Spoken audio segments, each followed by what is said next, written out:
Hello.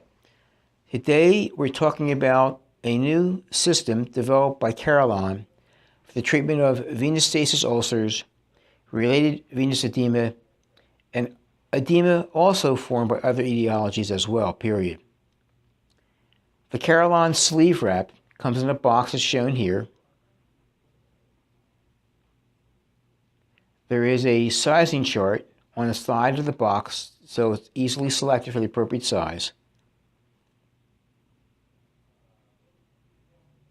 And the box will contain three major components, two major components and a third secondary component. The two major components, the first one of which is a sleeve. As shown here, it's bagged and easily removed with the perforations. The next component is the wrap.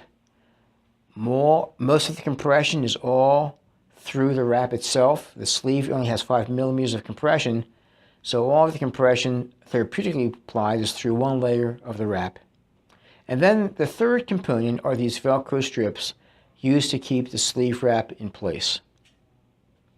In the box, you'll also find a little pamphlet, a sizing chart, and it will also have a very simple diagrammatic representation with photographs and description of how to apply the sleeve wrap. The first component, of course, is the sleeve. It has a very nice soft terry cloth liner, but it can be used reversibly as well because the outer side may be thought to be softer for those with very friable skin conditions, especially those dealing with end stage of life skin changes and people with similar problems. It is reversible, and you can see we're applying it simply by pulling it over the front of the foot, and the bottom of the heel is then situated in the heel cup. It's important that the heel is situated properly to make sure the garment is properly placed on the lower limb. It's then placed proximally to the tibial tuberosity, just below the popliteal space. And then distally, it's important to make sure the sleeve extends to the metatarsal heads. There should be no creases, and it should lie very smoothly on the limb.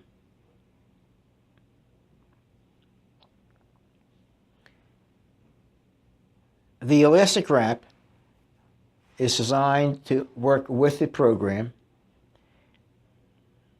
It's scored with lines to help you develop a 50% overlap going up the leg, as we'll show you in a moment. And you simply stretch it out maximally to 100%, bring it back 50%, and that's the level of compression to apply to the limb. You'll see there is a minor color change as you stretch this and bring it back, and the color tone will remain as you go and wrap the wrap on the limb. First, secure the wrap to the forefoot, being certain to allow the sleeve to extend beyond the wrap 1/4 to 1/2 inch. After it's secured around the forefoot, you then run it in back of the heel. And you can see as we do this that if you apply the appropriate traction to 50%, it will contour nicely around the heel without any dog ears, so there's no areas of increased pressure on the skin.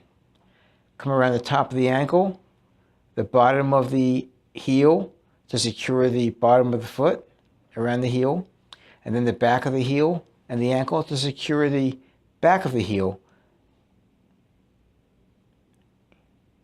You simply then, using the lines shown in the wrap, use a 50% method and apply the wrap proximally up the limb to end at the area just below the popliteal space, below the tibial tuberosity. You'll want to leave about 1 inch of sleeve to extend beyond the proximal wrap near the knee. After it's applied to full length, you then cut any remaining wrap material. You do not want to wrap extra material around the limb proximally, because each time you wrap one layer, you increase the compression to the limb. And that can cause a tourniquet effect and therefore cause problems that would be harmful to the patient.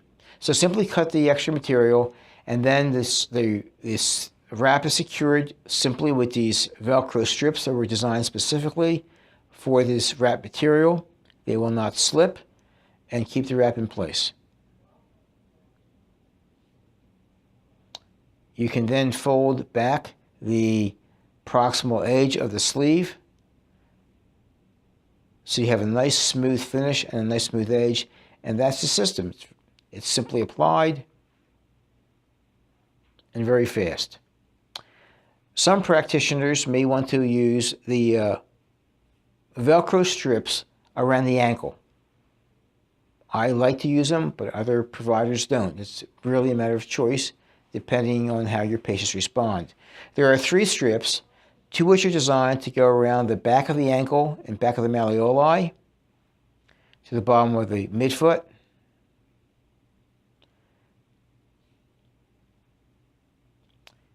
And you can see here in this example that when the doctor first applied it, there was a slight error. So he then cut the remaining Velcro.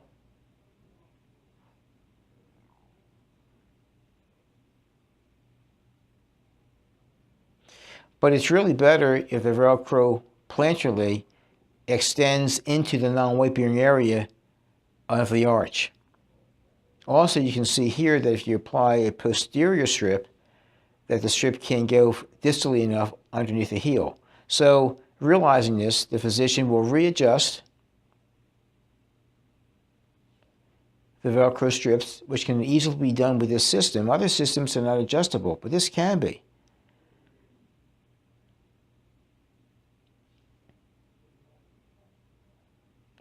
The excess Velcro is now removed. The Velcro strips now end appropriately in the midfoot under the arch. And the posterior strip is applied to the back of the leg, lower leg, back of the heel, underneath the heel, and ending in the midfoot in the non-weight bearing area of the arch. It's important to make sure that the proximal aspects of all Velcro strips run at least an inch above the heel counter of the shoe. And again, it's best if they end distally in the non-weight bearing area of the midfoot. The wrap can be easily removed by simply unwrapping it, and it has the benefit that if it's the physician's choice or the provider's choice, it can be reapplied to the patient after the dressing is changed. Thank you. We hope you all try our sleeve wrap system. You'll find it quick and easy to apply and giving guaranteed compression that's graduated from the distal aspect of the limb to the tibial tuberosity. Thank you and have a good day.